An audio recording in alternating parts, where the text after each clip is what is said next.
नमस्कार। आप देख रहे हैं एमएनबी न्यूज़। मैं राजेंद्र कुमार।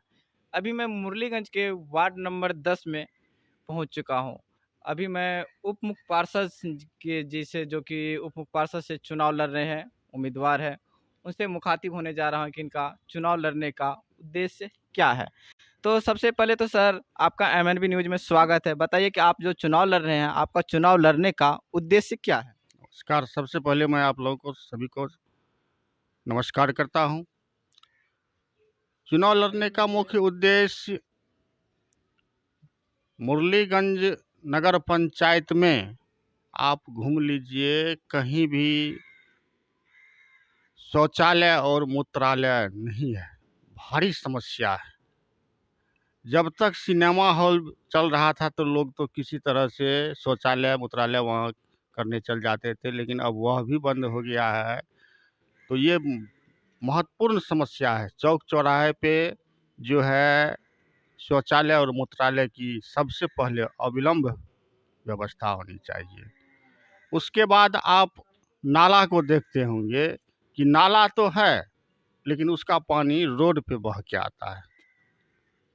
नाला का निकासी नहीं है, और नाला जो बना है तो उसका पानी कहाँ जाएगा, उसका कंसल्टेंट नहीं है, जिसके लिए कि कहीं कहीं जो है कल्वर्ट की आवश्यकता है। और जहाँ नाला नहीं है वहाँ मैं नाला बनवाऊंगा। सबसे पहले ये दूसरा में ये काम मैं करूंगा।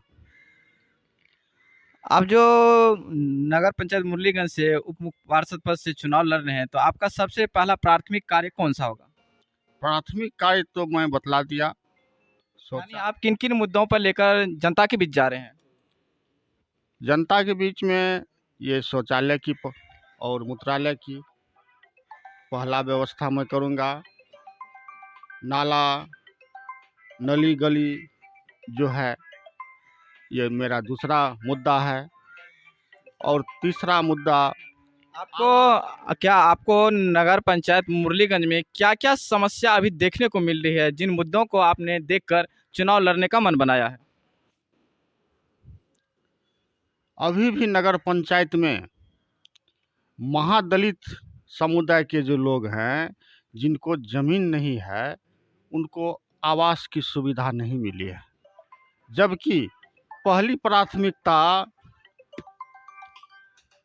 महादलित लोगों को था कि उनको आवास देना है, लेकिन आज भी महादलित समुदाय के लोग झुग्गी झोपड़ी में ही वास कर रहे हैं।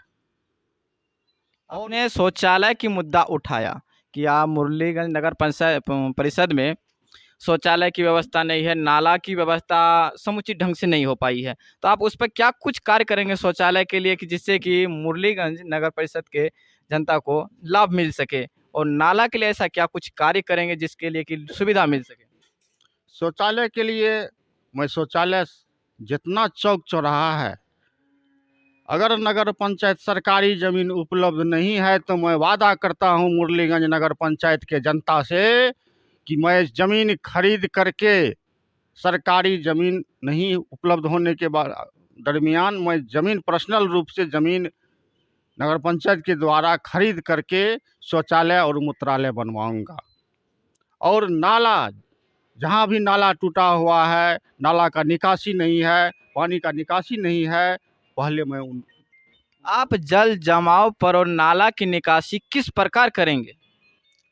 जल जमाव, नाला रहेगा, उसका लिंक रहेगा। अगर पानी वह नदी में गिरेगा तो स्वतः, अगर लिंक उनका रहता है, नाला सुदृढ़ रहता है, साफ सफाई बराबर होती रहती रहेगी, तो पानी वह निश्चित रूपेण जो है नदी में गिरेगा और सड़क पर पानी नहीं। अभी मुरलीगंज में आपने देखा हो आए दिन जाम की समस्या लगातार बनी हुई रहती है। तो आप मुरलीगंज के नगरवासियों को जाम की समस्या से किस प्रकार निजात दिलाएंगे? जाम की समस्या, छोटा छोटा दुकानदार क्या करते हैं कि रोड पर लगा लेते हैं, ठेला लगा लेते हैं, दुकान लगा लेते हैं। मैं उनके लिए एक जगह या जो हाट है, गुदरी मार्केट है, उनमें अगर वह शिफ्ट नहीं होता है तो हाट का हम लोग जो है, पूर्व में मैं जो था तो उसी समय में मुरलीगंज हाट जो है का एक बंदोबस्ती का प्रयास किया था, और जो कि विधिवत रूप से चालू है, और लेकिन जगह के अभाव में वहाँ ढंग से नहीं हो पा रहा है, जिसके कारण कि लोग, छोटा छोटा दुकानदार, रोजी रोटी की समस्या होती है, लोग उन्हें भगा नहीं पाते, प्रशासन उसे हटा नहीं पाते हैं। तो आप उस पे क्या करेंगे? उनके लिए अगर हम व्यवस्था करते हैं कहीं दूसरे जगह, तो फिर यह जाम की समस्या नहीं रहेगी।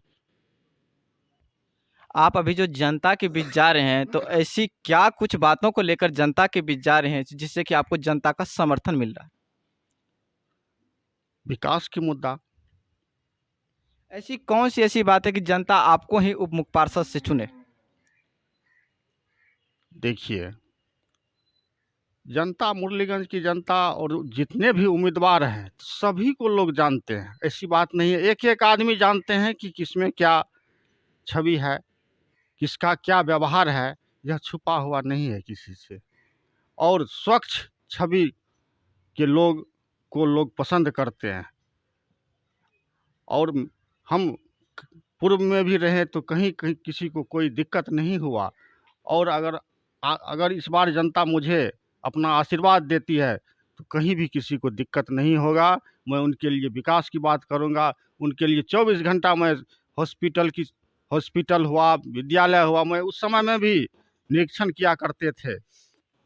और इस बार भी मैं, चुनाव का समय आता है तो इसी तरह नए नए प्रत्याशी नए नए बातों को लेकर जनता के बीच जाते हैं और बताते हैं कि मैं सारी समस्याओं को जनता से निजात दिलाऊंगा, लेकिन होता उनका विपरीत है। तो क्या आप इस समस्या पर खरा, जनता की बातों पर खरा उतर पाएंगे?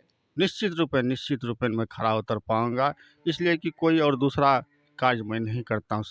जनता का सेवा करना है। रात के 12 बजे लोग का फोन आता है, फलना बीमार है, फलना के साथ ये समस्या हो गया, उनका ये दुर्घटना हो गया, मैं पहुंच जाता हूँ, हॉस्पिटल पहुंच जाता हूँ, मधेपुरा पहुंच जाता हूँ। कभी कभी ऐसा भी नौबत आया है कि रात में 12 बजे बाइक से मैं लेकर के, पेशेंट लेकर के मैं मधेपुरा गया हूँ, उन्हें बचाने का काम किया हूँ। मैं मुरलीगंज के जनता के लिए अपना जीवन समर्पित कर दिया हूँ। मुरलीगंज के जनता की सेवा में मैं अपना समर्पित रहूंगा। आप मुरलीगंज के महान जनता से हमारे चैनल के माध्यम से क्या कुछ कहना चाहते हैं? जनता से मैं कहना चाहूँगा कि आप अपना आशीर्वाद मुझे दे। मैं आपके विचारों पर खरा उतरने का प्रयास करूँगा। मैं आपके सुख दुख में अगर नहीं कुछ मैं दे पाऊँगा, तो निश्चित रूपेण मैं आपके सुख दुख में साथ रहूँगा। यही। तो आइए जानते हैं, यहाँ एक बाबा बैठे हुए हैं कि इनसे जो सुनील जी जो है उप मुख्य पार्षद पद से चुनाव लड़ रहे हैं, तो इन लोगों ने क्या कुछ विकास के मुद्दे पर वोट देने, क्यों सुनील जी को ही उप मुख्य पार्षद पे जिताने का मन बनाया है? इन्होंने पहले भी रह चुका है और अच्छा काम भी किए हैं, और फिर भी हम लोग को भरोसा है इन पर कि अच्छा ही काम करेंगे। सबको आवास भी दिलाएंगे, शौचालय का काम करेंगे, नाला का काम करेंगे। अच्छा व्यक्तित्व है इनका, और सबों के दुख सुख में इन्होंने रात हो दिन हो जब भी बुलाया तभी इन्होंने गया है। इस मुद्दे पर हम लोग इनको चुने हैं, सारा गांव और सारा यानी विकास के मुद्दे पे आप लोग चुने। जी, विकास के मुद्दे पर गांव ही नहीं सारा नगर पंचायत इनको उठाने का काम किया है। तो यहाँ पे कुछ युवा साथी भी हैं, तो आइए जानते हैं उनसे कि इन लोगों ने जो सुनील जी के साथ जो है अभी आए हुए हैं, तो इनसे जानते हैं कि किन बातों को लेकर ये लोग सुनील जी को ही उप मुख्य पार्षद से जिताने का। अभी आने वाले जो भी शिक्षित युवा वर्ग है उनको भी सुनील मंडल जो है शिक्षित और सारे चीज़ों को लेकर मतलब आगे बढ़ते हैं, और युवा वर्ग को भी ये बताते हैं कि शिक्षा में जागरूक या कोई भी सामाजिक कार्य हो उसमें हम लोगों को भी एक साथ लेकर चलते हैं, और बताते हैं कि ग्रामीण में कोई किसी मतलब नेता या कोई भी हो, अपने गांव में विकास को लेकर सारे चीज़ को जागरूक करवाते हैं और अपने ढंग से सभी चीज़ को करवाते हैं। आपके वार्ड नंबर 10 में जो पिछले जो कार्य हुए थे उनसे कितना कार्य हो पाया है? पूर्व के भांति इस वर्ष भी अच्छा कार्य होगा, और पहले भी कार्य अच्छा हुआ है। जो जो मतलब काम रुका हुआ है और भूमिहीन को जो ज़मीन नहीं था उन सभी जगहों पर भूमि देने का कार्य करेंगे, और उसको भूमि देकर नगर पंचायत के थ्रू और आवास देने का कार्य करेंगे। और जो भी समाज सुधारक कार्य होंगे वो उस पर खरा उतरेंगे।